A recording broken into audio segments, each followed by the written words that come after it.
Good morning, everybody, and welcome to the Grange St. Paul's Hotel.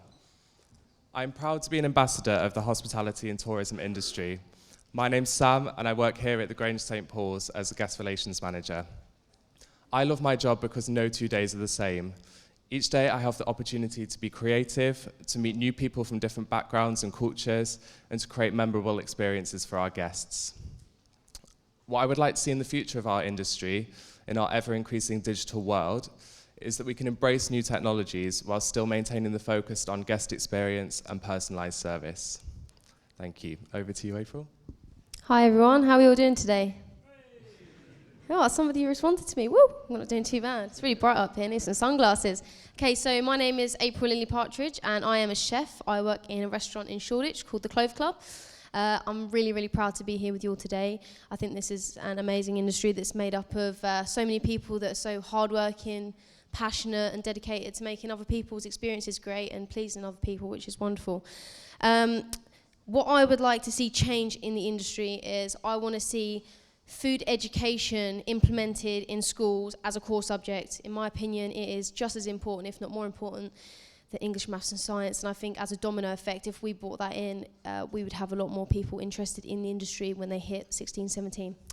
Anyway, enough about me. I'd like to introduce now Jonathan Worsley, who is the Director of Brent Events and the Board Director of STR. Enjoy your day, guys.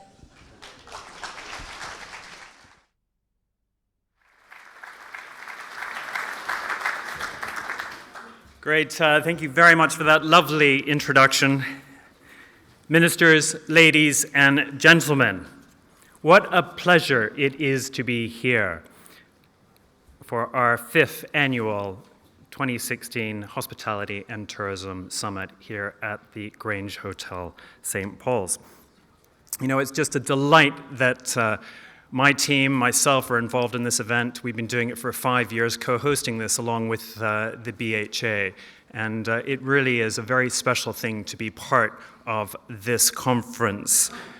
But it's rather difficult to be too jolly this morning following the results of the referendum on Friday. I suppose that does depend on which side of the fence you sit on, but business likes stability, and certainly the hospitality industry likes stability and open borders. Our theme, Connected, is more important than ever, and this conference comes at an ideal time where we can connect again and make sure the hospitality and tourism industry takes a leadership position to ensure we have a seat at the table following Brexit on all negotiations, including taxation, immigration, and regulation. And I know the BHA will be doing just that. So thank you for joining us today, and thank you to our young hosts, including Sam Johnson and April Partridge, who introduced me. Our young hosts are all employed as a direct result of the big hospitality conversation which has been traveling around the UK, which has seen a tremendous success of a hiring, I believe, close to 60,000 young adults ages between 16 and 24 during 2016. So an absolutely tremendous result. And it's lovely to see them actually participating in this conference, introducing the speakers and helping us out through the conference. So I would just like you to all show your appreciation to our young hosts. But if you could stand up as well. Oh, there they are. Here we are. If you can just stand up.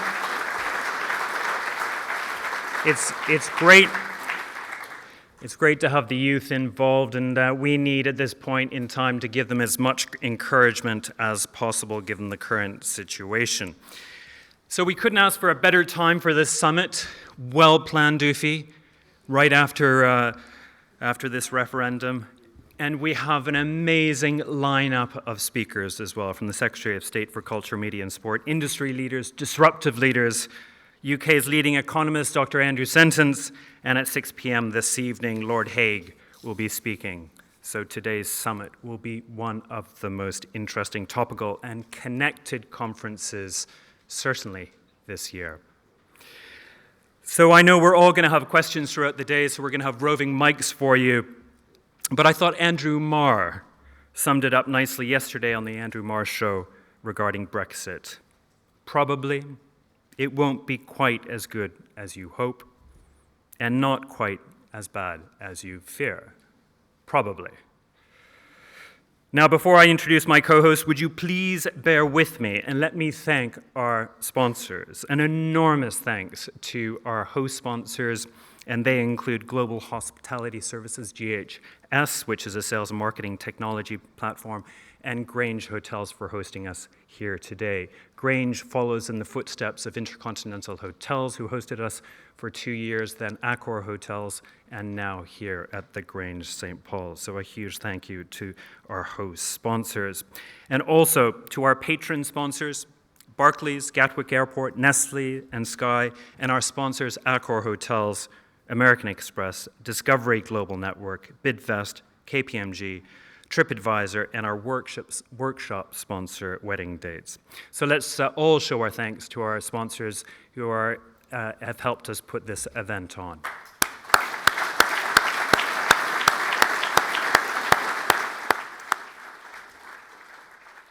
I would also like to thank the BHA team, the staff from the BHA, the staff from Grange Hotels, and of course my team from Bench Events for working extremely hard on making this event come together.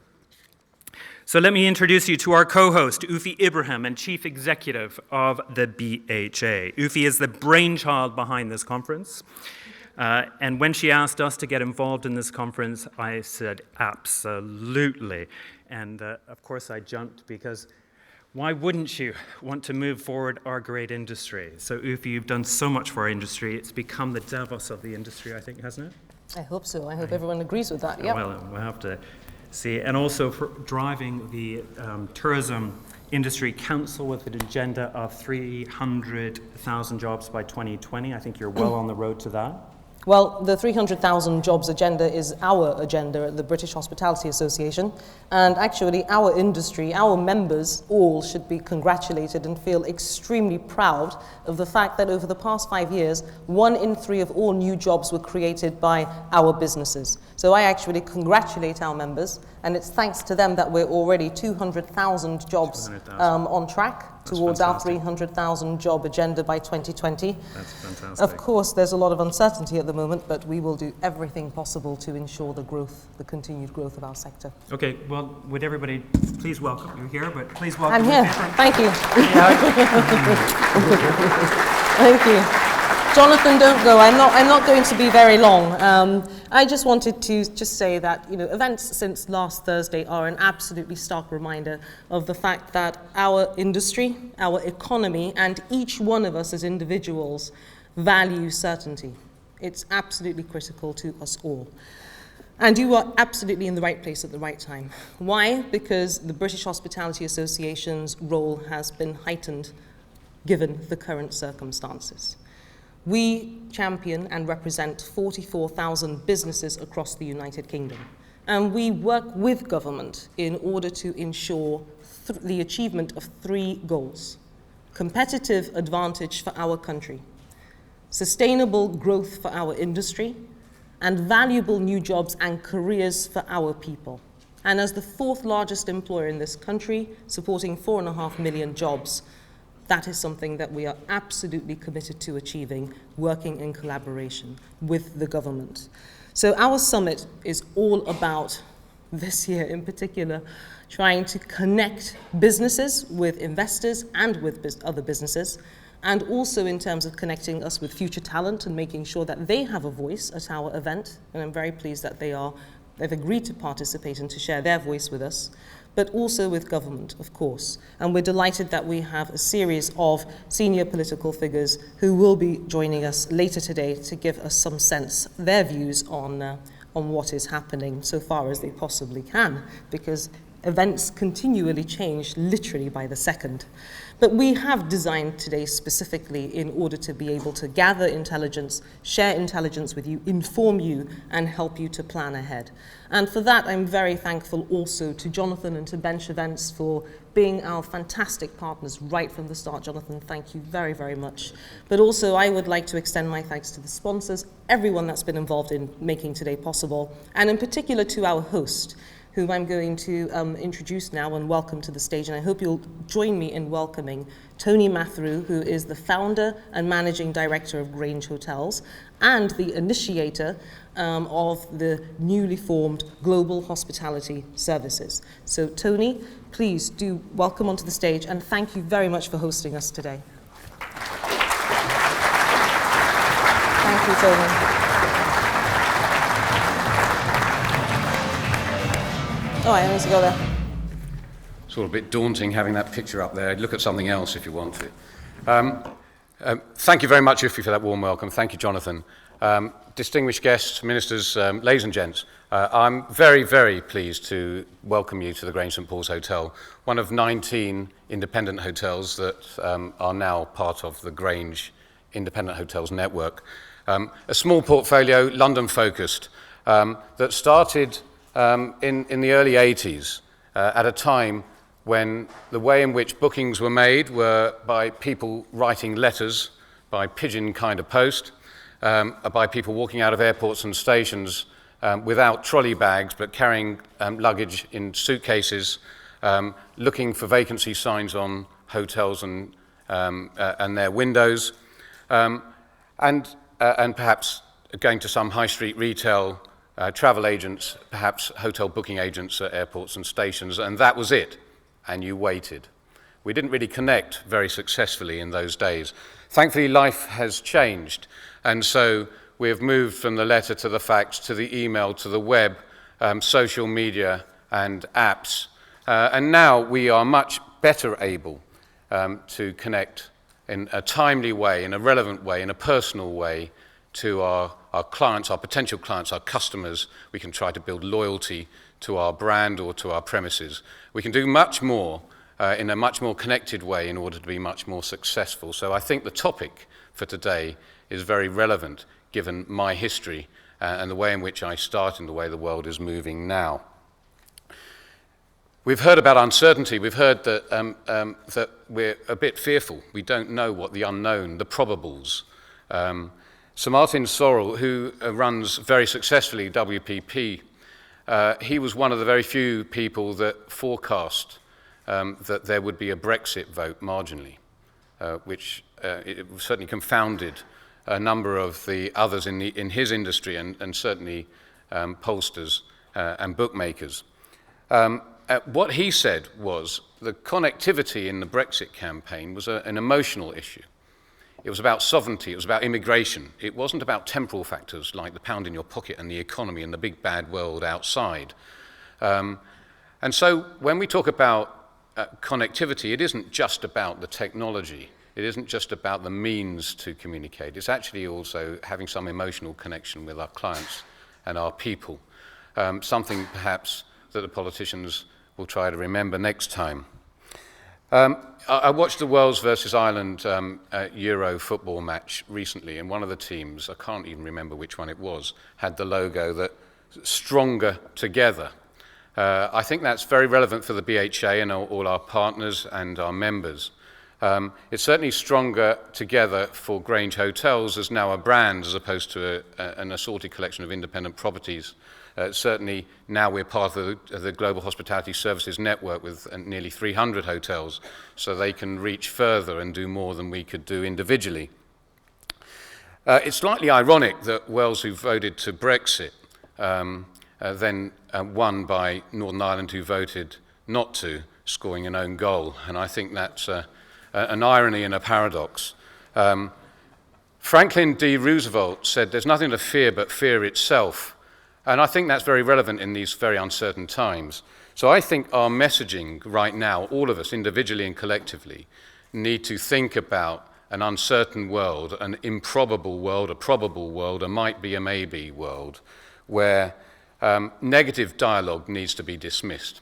And we now need to be thinking positively and not be saying, well, we're going to hold back, we're going to stop, we're going to be uncertain about this, we're fearful of that. I think that we now need to take the reins as an industry to say, whatever has happened, and we now need to look forward. And we now need, in this time, not to communicate negative dialogue, but we need to be convincing people that we're an outward-looking, an outward-facing, a dynamic and entrepreneurial, open to trade, collaborative industry that want to move forward, whatever the result of the Brexit campaign.